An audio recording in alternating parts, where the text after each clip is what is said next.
Buen día, el equipo está conformado por Cisneros Andrea, Granja César, González Alain, Castillo Brandon y Reina Fátima. Y nosotros les vamos a presentar la práctica número 1, la cual consta en el sensor de temperatura. Ahora vamos a comenzar con la exposición de nuestra introducción. La temperatura es una magnitud escalar que se define como la cantidad de energía cinética de las partículas de una masa gaseosa, líquida o sólida. Cuanto mayor es la velocidad de las partículas, mayor es la temperatura y viceversa. La importancia de la temperatura en los procesos industriales es alta, ya que nos ayuda a mantener un control térmico en las industrias y así evitar accidentes laborales y brindar un óptimo servicio. Existen diferentes tipos de escalas para medir la temperatura. Las más comunes son la escala Celsius, conocida como escala centígrada, la escala Fahrenheit, la escala Kelvin, que es la medida que se utiliza en ciencia y establecer cero absoluto, y la escala Rankine, la cual se utiliza para la medición de temperatura termodinámica. La temperatura se mide mediante magnitudes termométricas. Para eso se emplea un dispositivo llamado termómetro, del cual existen varios tipos dependiendo del fenómeno que se necesita medir. Tenemos los de dilatación y contracción, los cuales miden gases, líquidos y sólidos. Los de variación de resistencia eléctrica, que para su medición se emplean termómetros de resistencia eléctrica como los sensores, en base a una resistencia capaz de transformar la variación eléctrica en variación de temperatura, y los termoeléctricos, que generan fuerza motriz. Finalmente, tenemos termómetros de radiación térmica, que se miden mediante sensores de temperatura como los pirómetros infrarrojos y los pirómetros ópticos. Hablaremos acerca de los materiales utilizados en esta práctica, las condiciones de operación, la calibración y el mantenimiento. En este caso comenzaré con el transistor LM35. Es un circuito electrónico sensor que puede medir la temperatura. Su salida es analógica, es decir, te proporciona un voltaje proporcional a la temperatura. El sensor tiene un rango desde menos 55 grados centígrados a 150 grados centígrados.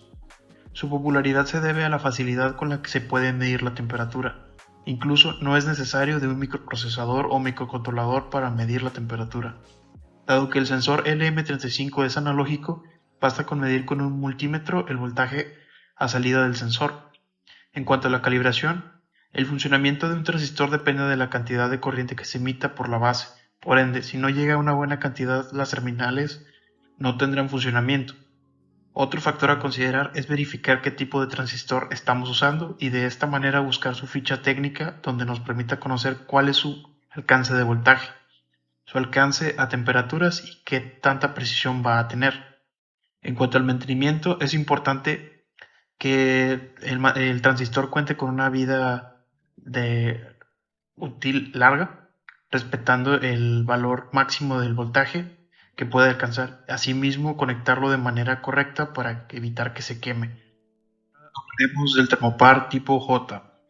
En sus condiciones de operación, su funcionamiento se basa en dos extremos: el extremo que conforma el punto de medición o junta caliente, y el extremo denominado como punto o junta fría.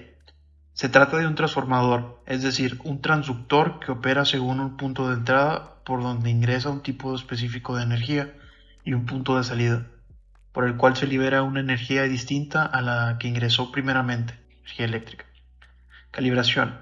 El comportamiento térmico eléctrico de un termopar tipo J no es lineal, es por ello que se necesita de la tabla del termopar tipo J, en donde se puede tomar de referencia para la calibración ya sea analógica o digital. Y en cuanto al mantenimiento de estos equipos, los termopares tipo J y T envejecen poco, debido a que primero se oxida el polvo del metal puro. En general, el envejecimiento aumenta a medida que sube la temperatura. Y finalmente hablar del protoboard. En cuanto a sus condiciones de operación, es un tablero con orificios conectados entre sí que nos sirve para insertar componentes. En él se realizan pruebas de circuitos, insertando componentes electrónicos y cables como un puente. Se puede considerar que en el protoboard se realiza el boceto de un circuito electrónico.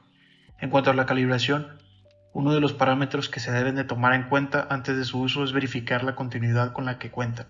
Para ello es necesario usar un multímetro, seleccionar la función para medir continuidad y conectar las puntas a cada extremo de las líneas de conexión. Si el multímetro emite un sonido, significa que las líneas de alimentación y de conexión tienen continuidad. Y en cuanto al mantenimiento, es conveniente realizar conexiones limpias y ordenadas. Esto ayuda a identificar más fácil cualquier falla que pueda tener el circuito. Poner mucha atención a los puntos de conexión a los que insertan las terminales de los componentes, ya que se puede causar un cortocircuito. Esto a su vez dañaría el proto y los componentes usados. Ahora se muestran las características a considerar en la compra de un sensor y sus cotizaciones. Primero tenemos el termopar, el cual es el más usado de los 4. Tiene un tiempo de respuesta un poco lento a comparación de los otros 3. Sin embargo, es el más preciso de los otros 3. Y enseguida se muestra el sensor RTD. Este tiene un uso más industrial debido a su alta capacidad para soportar el ruido eléctrico. Después tenemos el termistor. Estos suelen ser usados en mediciones de bajas temperaturas, ya que no soportan altos voltajes. Y por último tenemos los sensores infrarrojos. Estos son más usados para objetos o materiales inaccesibles o que se encuentran en movimiento. Ahora se muestran los precios estimados por cada tipo. El termopar ronda entre los 200 a los 5,000 pesos mexicanos. El sensor RTD ronda de los 100 a los 14,000 pesos mexicanos. El termistor ronda de 10 a 300 pesos mexicanos. Y por último tenemos el sensor infrarrojo que ronda de los 100 a los 2,000 pesos mexicanos. Por parte de los materiales les vamos a platicar cuáles fueron los que se utilizaron para realizar esta práctica. Inicialmente utilizamos un transmistor tipo LM35, también contamos con el protoboard y la fuente de poder. De igual manera teníamos los DAC del National Instruments, donde el primero era para las señales del termopar, el número 2 es para las salidas del voltaje y el número 3 era para las entradas del voltaje. Cabe aclarar que también utilizamos un termopar tipo J y obviamente para la conexión de todo ello, pues los cables tipo Caimán. Continuando con la explicación del método, ¿cómo es que nosotros realizamos esta práctica para poder llegar a los resultados obtenidos?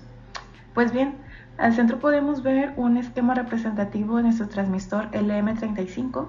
En la parte de arriba son las entradas, las del medio son las salidas y de igual forma en la parte de abajo se encuentra lo que es la conexión a tierra. En la esquina inferior izquierda podemos observar un esquema de nuestro protoboard en 2D. Sin embargo, al ampliar la imagen podemos observar cómo se veía realmente en nuestra práctica. El transmistor se encuentra en la parte del medio separado con sus 3 patitas, donde el cable verde se encuentra en la patita intermedia y el cable negro se encuentra al inicio de nuestro protoboard en la señal negativa. Estos son los que están conectados a nuestro DAC de entrada de los voltios. Esto es para poder dar las señales de nuestro transmistor a nuestro programa de LabVIEW. También en la imagen podemos observar que hay un cable blanco y amarillo. Estos son los responsables de dar la continuidad de nuestro transmistor a nuestro protoboard. Y finalmente, en la parte más alejada de nuestra imagen, podemos ver un cable morado y gris. Estos son los que van conectados a nuestra fuente de poder con los negativos y positivos respectivamente. A continuación se va a mostrar el programa LabVIEW. Como primer paso se insertaron 2 termómetros. Después se insertaron 2 gráficas y se cambiaron las leyendas y títulos para identificarlas. Se insertaron 2 DAC Assistant y se configuró para cada uno. Para el termistor LM35 se va a medir una señal de entrada analógica de voltaje y a la derecha se puede ver su configuración. Para el termopar se señala que es una entrada analógica de temperatura de 0 a 100 grados centígrados y es un termopar tipo J, y la adquisición de datos va a ser una muestra on demand.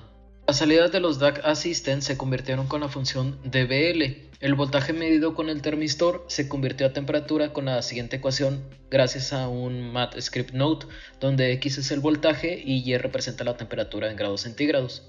Como nota final, la señal de termopar no fue necesario convertirla. Como último paso se insertó un time loop alrededor de todos los bloques y pues aquí se muestra el diagrama de bloques final.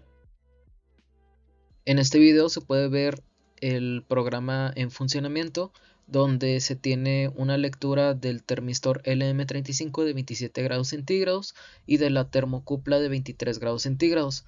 Esto es debido a que el termistor LM35 se calentó con un cautín, elevando su temperatura, mientras que la termocupla se mantuvo a la temperatura ambiente.